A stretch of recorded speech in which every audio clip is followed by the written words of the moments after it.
Okay, everyone, are you ready to hear the story? Go Away Unicorn, Doggone Magic? Yes, we are ready, Grumpy Bear. We sure are. Wow, wow, wow, wow. I cannot wait to hear it. Me too. Me three. We're ready when you are, Grumpy. I sure would love to hear a good story. Okay, here we go. Max was a dog with a happy life. He loved his perfect home, his family, and his Alice. Everything was perfect. Then Unicorn came along and ruined everything. Unicorn had come looking for birthday cake. He stayed because he knew that he and Alice were going to be best friends, and unicorns can be very persistent. Unicorn was here to stay. He bedazzled Max's favorite sweater. He popped Max's squeaky toy with his horn, and he drooled all over Max's Barky Bites. And Max loved Barky Bites. Before Unicorn, Max helped Benny get his ball. He played Let Go, Max with Dad, and he ate delicious can-shaped food thanks to his mom. Best of all was Alice.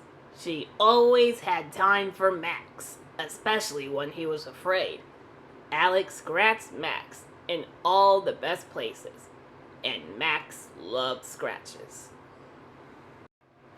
But now there was no time for scratches. Alice was always busy. She baked rainbow cookies with Unicorn, made rainbow crafts with Unicorn, and took time to explain to Unicorn how much she didn't particularly care for rainbows. No one asked Max if he liked rainbows, and Max loved rainbows. There was no time for walkies, or barky bites, or tummy pasties, or anything else. Everyone was having too much fun with Unicorn. Max had a serious problem. It's a well-known fact that dogs solve problems better on a full stomach. Max munched and munched. He needed a solution to Unicorn's magical menace. Max was very distracted by snacks. It took him a minute to realize something strange was happening. He was glowing and floating far above the ground. And Max realized that he really, really loved the ground. But there was an unexpected upside to floating. Everyone was paying attention to Max. Even Unicorn was impressed. Unicorns know a cool light show when they see one. Only Alice was concerned. She liked Max the way she was. So Alice and Unicorn launched an investigation. Magical Max was a big hit. He dusted the highest shelves. He made the perfect nightlight. And he turned walkies into flyies.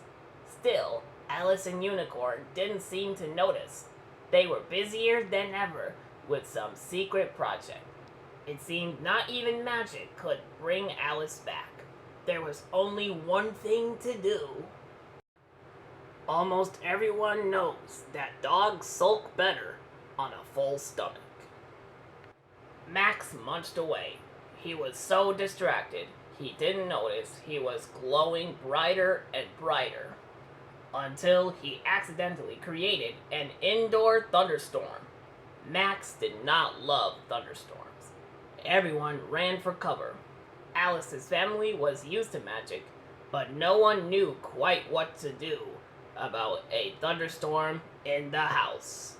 Except Alice. Alice knew how to calm a frightened Max. She ignored the storm and walked right up to Max. She scratched him in all the best places. They were the best scratches he'd gotten in a very long time. The storm faded away. At last, Alice and Unicorn revealed their secret project, the case of Magical Max. They've been trying to help this whole time. It's easy to confuse rainbow bites for barky bites when you're upset, said Alice. Everyone agreed to make more time for Max. Max was relieved to know he'd soon be back to normal. He loved his family, even Unicorn, and never wanted to mess with magic again.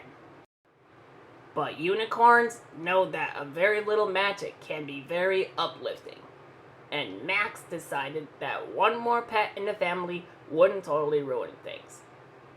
And that is the end of the story, at least for now. What do you think of my story, my friends? I gotta say, Grumpy, that was a really great story.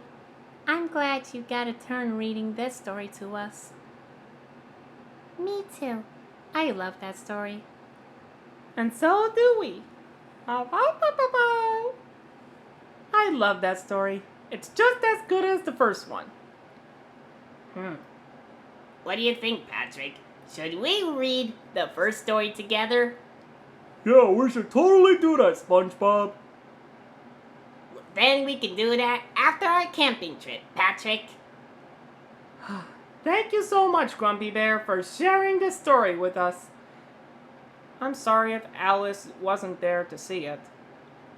But I'm sure she'll be very excited to hear this story again when we return.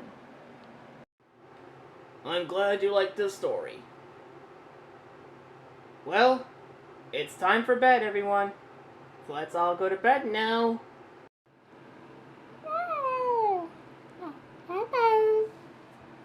Good night, Blue. Good night, Unikitty. Good night, Rebound.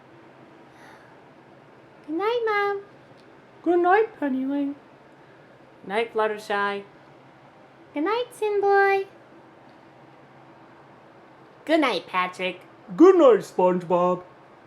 Good night, Unicorn. Good night, SpongeBob. Oh, good night, Big Bird. Good night, Pennyling. Good night, Grumpy Bear. See you tomorrow morning. Good night, Pennyling, my sweet favorite panda.